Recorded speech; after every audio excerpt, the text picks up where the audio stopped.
Вы смотрите «Актуальное интервью», в студии Петр Васильев. Здравствуйте. Молодежная политика – это система мер по улучшению человеческого капитала молодежи через создание условий и предоставление возможностей самореализации и инвестиций в наиболее активную часть населения. Об итогах уходящего года и планах на будущий год Министерства по делам молодежи Республики мы сегодня поговорим. Гостью у нас в студии Надежда Махначевская, первый заместитель министра по делам молодежи и социальным коммуникациям Республики Саха-Якутия. Надежда Вячеславовна, здравствуйте. Здравствуйте. Давайте с главного. Как настроение у молодежи? Настроение у молодежи активное, позитивное, настрой боевой. Перед Новым годом мы уверены, что 2025 год мы встретим с таким же боевым настроем и что в уходящем году все плохое останется, забудется, а год предстоящий будет только с хорошими новостями. Давайте поговорим для начала про патриотические проекты, патриотическое воспитание молодежи. Как в этом году велась работа? Ну, сейчас, конечно, патриотическое воспитание не только молодежи, но и вообще граждан и в Российской Федерации, в Республике Саха-Якутия. Этот вопрос стоит во главе угла, и руководством Республики Саха-Якутия, непосредственно главой республики Айсеном Сергеевичем Николаевым проводится очень большая, кропотливая работа в развитии в этом направлении. И ставятся очень большие, конечно же, цели, в том числе и перед молодежью, и перед нашим министерством.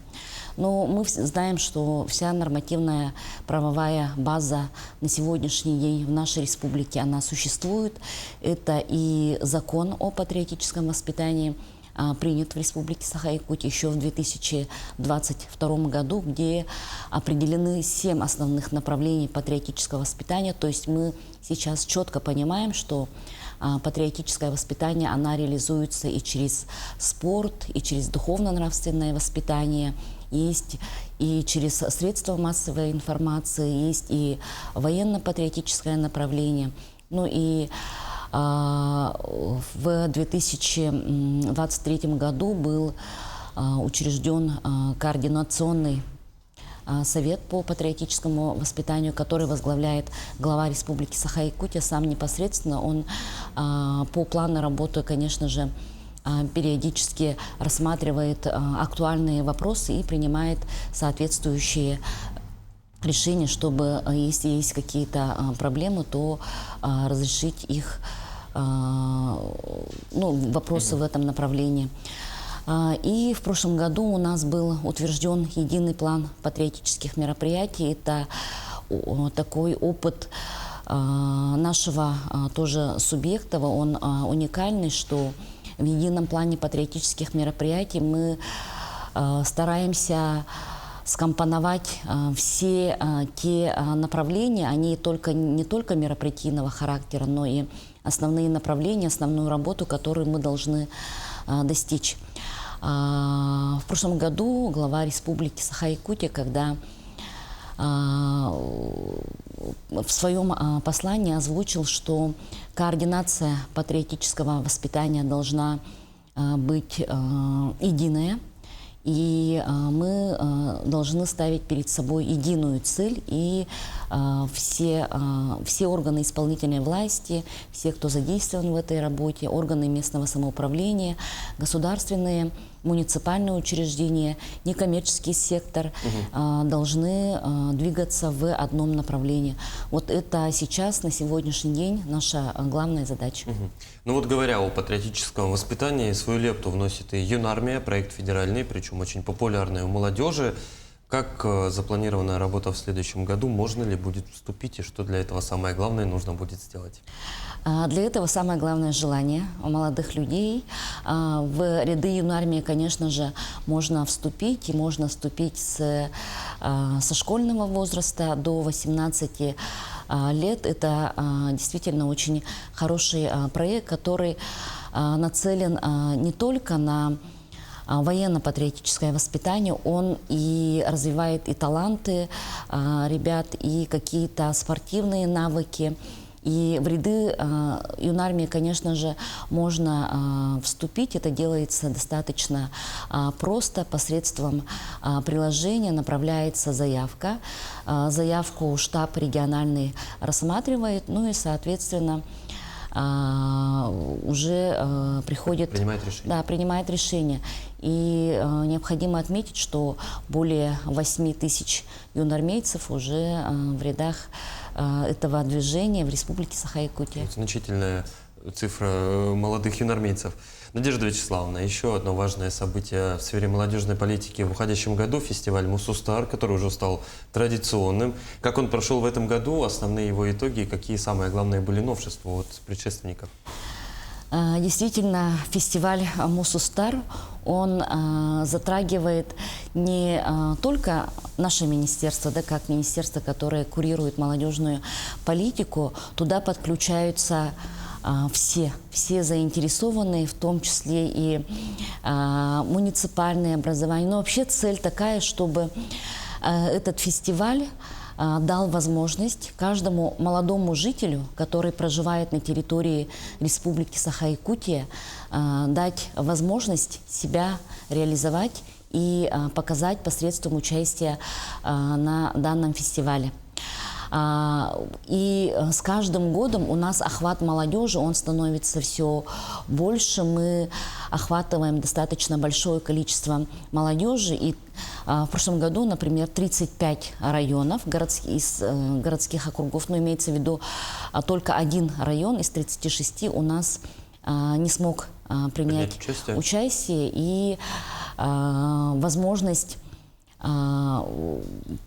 участие молодежи тут достаточно высокое, потому что есть и поддержка и по транспортным расходам тем районам, которые все-таки испытывают определенные сложности в логистике. В логистике, ну, в плане того, что арктическим районам мы тоже даем возможность оплачивать транспортные расходы.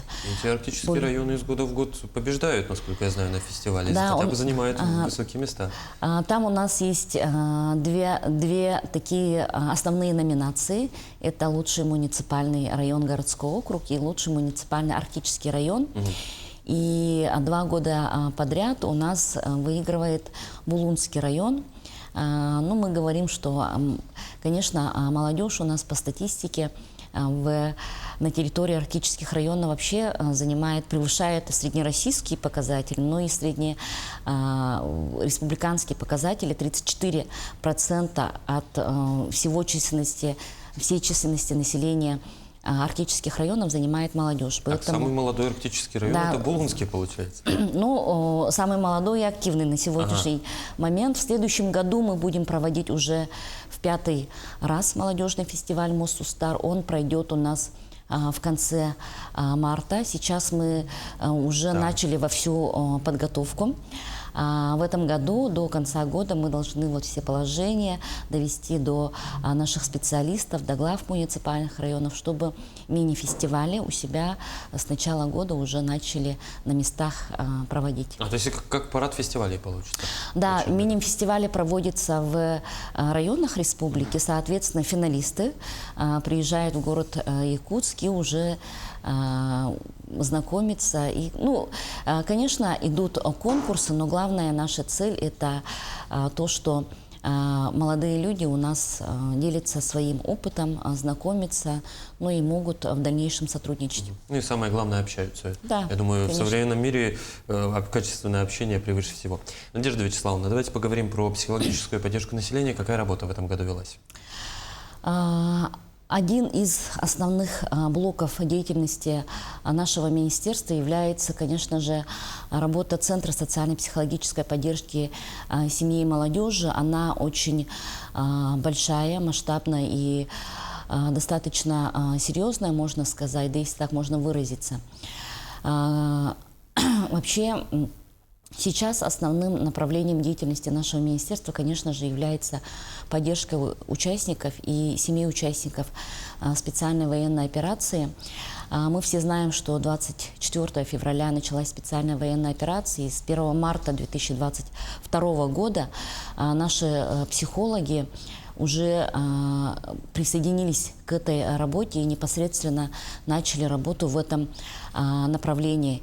Сейчас, как бы это грубо не звучало, есть определенный опыт, уже наработки, и в этом плане проводится достаточно большая работа. 35 тысяч услуг в сфере поддержки участников и семей участников специальной военной операции проведено нашими психологами, но услуги это говорит о том, что одного человека могут консультировать несколько раз.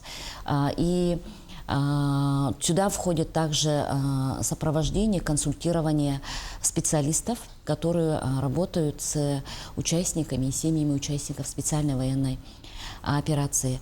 Ну и по психологической поддержке, конечно, если затронуть тему деятельность нашего учреждения, это, конечно же, работа мобильной кризисной службы по жестокому обращению с несовершеннолетними. Это и психологическая спасательная служба, психологи, которые тесно взаимодействуют с психологами системы МЧС. Это паводки, это наводнения, это пожары, в том числе локальные, когда, допустим, пожары в частных домах и так далее, и дорожно-транспортные происшествия и так далее. Ну и, конечно же, при нашем учреждении вот уже достаточно большое количество лет работает телефон доверия, детский телефон доверия 8 800 2000. Каждый человек может обратиться, если попал в какую-то сложную жизненную ситуацию. Да, но эта тема, наверное, требует отдельной передачи, да, отдельного разговора. Коротко, вот так вот. Это очень коротко и очень насыщенно. Надежда Вячеславовна, в заключение я предлагаю поговорить об еще важном одном событии, которое каждый год проходит у нас в республике. Гражданский форум. Ожидается ли он в следующем году? Да, конечно, гражданский форум. Наше министерство очень тесно взаимодействует как с молодежью, которая проживает порядка 32% населения нашей республики. И, конечно же, с общественными организациями по развитию институтов гражданского общества, общественных некоммерческих организаций у нас более 2000 на территории нашей республики. Мы отмечаем очень высокую активность наших некоммерческих организаций, наших общественных лидеров. И гражданский форум – это, конечно же, основное событие в сфере некоммерческого сектора. Он проходит у нас ежегодно, либо весной, либо осенью. Это мы смотрим уже, когда составляем план мероприятия нашего Министерства, Общественной палаты Республики Саха-Якутия. Мы проводим это мероприятие непосредственно с ними. И гражданский форум в 2025 году тоже будет проходить. Скорее всего, это будет осенью 2025 года. Ну что ж, мы будем ждать и его, и других важных событий в сфере молодежной политики. Надежда Вячеславовна, я благодарю вас за интересную беседу. Спасибо, что пришли к нам в студию, ответили на наши вопросы. Спасибо. Это было актуальное интервью. До встречи.